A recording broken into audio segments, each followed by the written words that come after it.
Halo teman-teman, perkenalkan nama saya Rizky Perdosnaga dengan NIM D1C1 25066. Saya berasal dari program studi teknologi industri pertanian. Saya di sini akan menjelaskan jawaban saya yang sudah saya tulis di kertas dari soal Ibu Irnisa. Langsung saja soal ke-1. Apa perbedaan degradasi aerobik dan anaerobik? Kedua, apa produk yang dihasilkan dari masing-masing proses? Lalu yang ketiga, bagaimana dampak terhadap kualitas badan air dan kehidupan organisme? Pada soal nomor 1, saya akan menjelaskan mengenai degradasi aerobik dan anaerobik. Perbedaan utama antara degradasi aerobik dan anaerobik terletak pada penggunaan oksigen.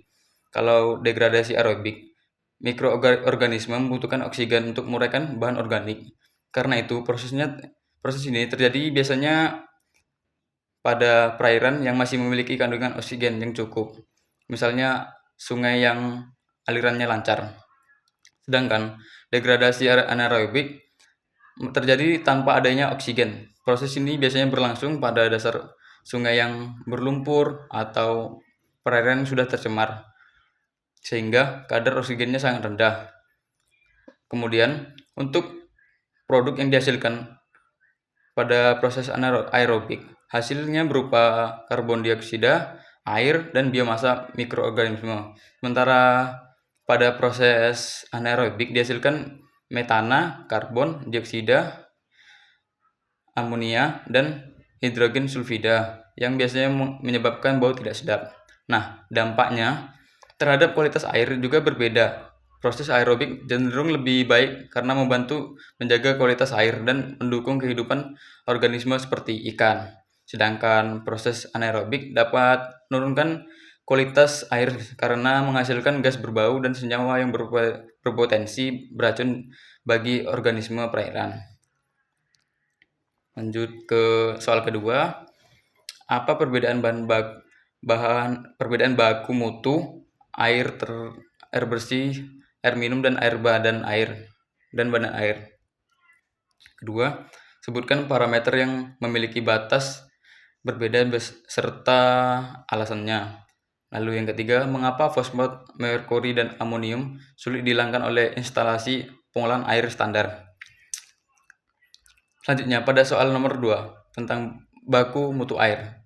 Baku mutu air bersih merupakan standar kualitas yang digunakan untuk kebutuhan sehari-hari seperti mandi dan mencuci. Lalu baku mutu air memiliki standar yang ketat karena air tersebut akan dikonsumsi langsung oleh manusia, sedangkan baku mutu badan air digunakan untuk menilai kualitas sungai, danau, atau perairan lainnya sesuai dengan peruntukannya. Beberapa parameter yang memiliki batas yang berbeda masing-masing baku mutu, contohnya yaitu kaliform, timbal atau PB, dan kekeruhan.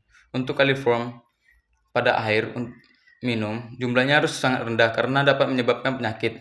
Kemudian timbal juga harus sangat rendah karena pada air minum termasuk logam berat yang berbahaya bagi kesehatan. Sedangkan untuk kekeruhan, air minum harus lebih jernih dibandingkan air bersih maupun badan air. Lalu, mengapa fosfat, merkuri, dan amonium sulit dihilangkan oleh instalasi pengolahan air standar? Karena ketiga zat tersebut umumnya larut di dalam air dan memerlukan proses pengolahan khusus. Misalnya, fosfat membutuhkan proses kimia tambahan, merkuri memerlukan teknologi khusus untuk menghilangkannya, sedangkan amonium membutuhkan proses biologis seperti nitrifikasi dan detrinifikasi. Lanjut ke soal ketiga. Sebutkan minimal 5 indikasi pencemaran berdasarkan data hasil uji lab. Kedua, jelaskan dampaknya terhadap kesehatan masyarakat, kehidupan biota air, dan estetika lingkungan. Pada soal nomor 3, berdasarkan data hasil pengujian lab, dapat diketahui bahwa sungai tersebut mengalami pencemaran yang cukup berat. Hal ini dapat dilihat dari beberapa faktor indikator. Yang pertama, nilai pH. Nilai pH sebesar 5 menunjukkan bahwa air bersifat asam. Kedua, warna air hitam pekat dan berbau menyengat. menandakan adanya pencemaran yang cukup serius. Ketiga, nilai BOD sebesar 150 mg per liter, menunjukkan kandungan bahan organik yang tinggi.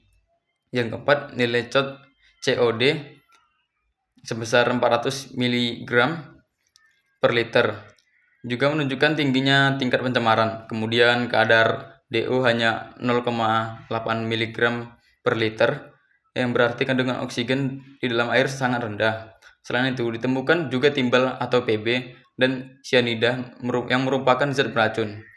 Jumlah kaliform yang tinggi juga menunjukkan adanya pencemaran biologis yang kemungkinan berasal dari limbah domestik atau kotoran manusia atau hewan.